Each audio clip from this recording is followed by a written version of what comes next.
Uyg'ur va Tibetlarning necha vaqtdan beri plan qilgan birlashma namoyishi 2016 yili 16 sentabr Shveysariyaning Jeneva shahrida g'alabalik elib berdi. Mushundaq bir diktator davlatga bizda kishilik huquq talabchilarining ovozini bo'g'ishga yo'l qo'yganligiga qattiq noroziligimizni bildirish uchun biz bugun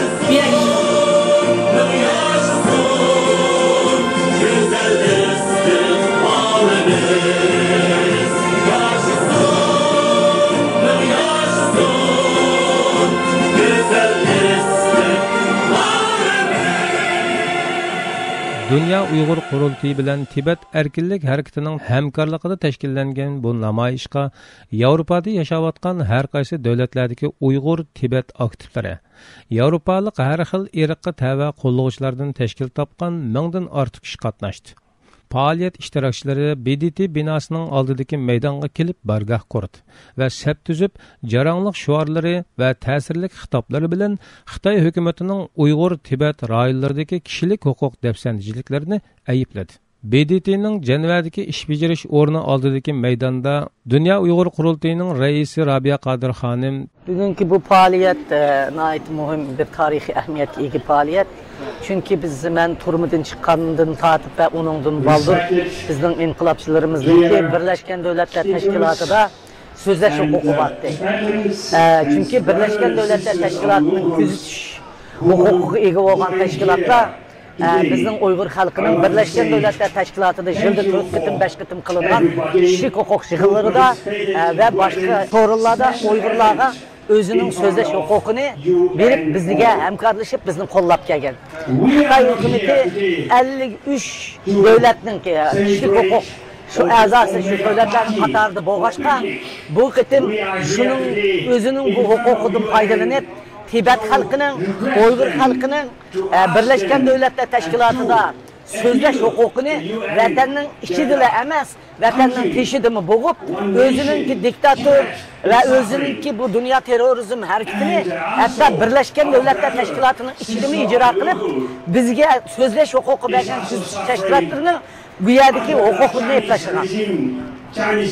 Bununla Tibet halkı, Uygur halkı ortak birleşip biz Birleşken Devletler Teşkilatı'nın renkumunluğa özümüzden narazılığımızı bildirip hatta Xitoy hükümetinin muşuketin bizim sözleş hukukumuzu elib etkenligi üçün muşununla avaz bergen devletlerinin iktisatını da menfaatini de dünyadaki kişilik hukukuna göz karşı özgürlüğünün göz karşıya kırap olda bu hareketli kollığanlık için biz Birleşken Devletler Teşkilatı'nın aldığı Tibet ve Uygurlar birlikte gelip bütün dünya boyunca yığılıp bugün vatanın içinde turumu deyip baktan karındaşları için vatanın içinde ölüm cezası hüküm kılınıp şehit olan karındaşları ve onun aile tababatları için bizden inirgan Xitoy beslegan vatanımız Şarkı Türkistan için dünyaya gelgen karındaşlarımıza ve dünya boyunca bütün dünyada turup bizni neyli Avustralya olsun, neyli Norvegiya olsun, neyli Kanada olsun, neyli Amerika olsun,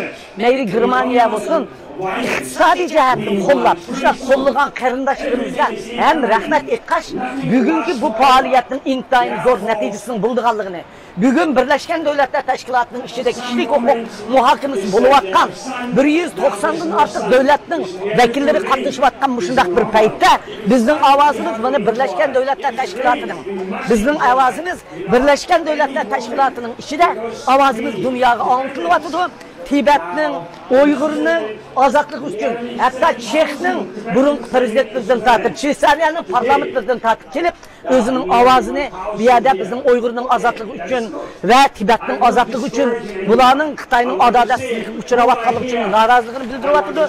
Şəhətən Türkiye'nin her yerinden Türkler gelip, bizim bu namayişimizga qatnashib, bizni qo'llayapti. Bütün dünyadan kelib bizni qo'llagan barliq qarindoshlarımizga chin ko'nglimdan rahmat aytaman. Ham bu ishimizning cho'qim natijasi bo'ladiganlikqa. Garchi bir qitimda natijasi bo'lmasa-mu, biz mushundaq badallarni to'lashga chiqsak, davomlashtirsak, biz to'xtamasak, tama ko'l to'ladigan Uyg'urlarning bir gapi bor. Har ikkimiz yig'ilib kelib tacavuzchi Xitoyning vatanimizdan chiqishiga turmida yetib atgan qarindoshlarımızning, şehit bo'lgan qarindoshlarımızning, yo'qolib ketganlarning qisasının Xitayning yoqasidan tutib ilishiga çoxun bir kişilik töps qo'shiladi. Qo'limizdan keladigan imkoniyatlar bilan, qiladigan sharoitimiz bilan bu davoni qilsak, cho'qim Sharqiy Turkiston bir kuni ozod bo'lib, ozod mustaqil Sharqiy Turkistonning bayrog'ini o'zimizning vatanimizning tuproqiga sanjaymiz va tiklaymiz deb o'ylaymiz. Bugun mana biz hozir Birleşken Devletler Teşkilatı'nın oldida necha minglagan Tibet ve Uyg'urlar Yevropaning har qaysi joylaridan kelgan. Bugun bu yerda Xitoy hukumatining Sharqiy Turkiston va Tibetdagi kişilik hukuk dafsanchiliklariga qarshi bir birlashma namoyish o'tkazyapmiz. Mana bu turvatgan yerimiz hozir Birleşken Devletler Teşkilatı'nın Ceneva'daki merkezi binası. Biz şu Avrupa'nın Gollandiya, Germaniya, Şveysariya, Fransiya, Belgiya devletlerden avtobuslar bilan, maşinlar bilan kechiş yol menge bugün etgende bir yer keldik. Kelip saat 11'de Tibetlikler bilan birlikte Birleşken Devletler Teşkilatı'nın Wilson Sarayı'dan Birleşken Devletler Teşkilatı'nın ki baş merkezi aldıda Tibet ve Şarkı Türkistan milli marşlarını o'qish bilan başlandı. Bu namoyishimizning asas maqsadlari haqida tushunchalar berildi. Bu namoyishga qatnashgan Yevropa parlamentining Shveysariya parlamenti a'zolari, Chex Cumhuriyatining parlamenti a'zolari, Germaniya parlamentining parlamenti a'zolari, shundaqla Uyg'ur va Tibet himoya qilgan xalqaro tashkilotlarning rahbarlari ayrı oldin navbat bo'yicha so'zlayotdi. Bular so'zlarda Xitoy hukumatining bu Sharqiy Turkistonda va Tibetda olib berayotgan qirg'inchiliklarining Xitoy hukumati jiddiy to'xtatish kerakligini, buning insoniyat tarixida ko'rib boqmagan bir darajaga yetib qolganliklarini aytib g'azab nafratlar ayblavatıdı. Hozir bu Birleşken Devletler Teşkilatı'nın içinde Birleşken Devletler Teşkilatı Kişilik Keniş'in 33. nöbet yığını açılvatıdı. Bütün dünya devletlerinin rehberleri, vekilleri mişanın içinde bu. Şulağı mişanın turp hitap koyatımız. Bir geldin, biz ben hem duap vakaletten, Dünya Uygur Ayarlar Birliği vakaletten. Hem belge cemaatinden geldik. Bugün bizden asman rengi, kırk bayraklarımızın bugün meşaleler bildirip jürgünümüz için şunu haydi hayacanlandır. Bugün akşam Gollandiya'dan yolga çıkıp ettigende yetip geldik. Namoyishninki bu o'rinda mushu BDT'ninki oldida davomlashishninki eng cho'ng bir nimasi bor, dalolati bor. U bo'lsa-mu BDT hozir butun dunyo bo'yicha inson haqlarini qo'g'daydigan, urushib qolgan davlatlarni yarashtiradigan degandek hamma ishga dunyoning ishlariga men ega deb yürüvatkan bir vekillik kılavatkan bir organ, bu organın aldıda namoyish qilishimizning o'zi biz Uyg'urlar uchun nihoyatda foydali. Hem bu organda biz unutmasligimiz lazım ki bizning dushmanimiz bo'lgan Xitoy tajovuzchilari mishadimi bizga avorchilik qilib berish uchun BDT inson haqlari komitetiga a'zo bo'lib kirib olish orqali yana bizning buning ishida qiladigan faoliyatlarimizni to'smoqchi bo'lish uchun jiq harakatlarni qildiq. Biz shuningga qarshi turish uchun BDTni o'yg'otish uchun BDT sen uxlama. Xitoyda bir zolimga sen bu fırsatni berme. Xitoy bizga zulm qilyotdi. Tibet xalqiga zulm qilyotdi. Uyg'ur xalqining hamma hurlikini bo'g'yotdi. Hech bir fursatni qo'ymayotdi.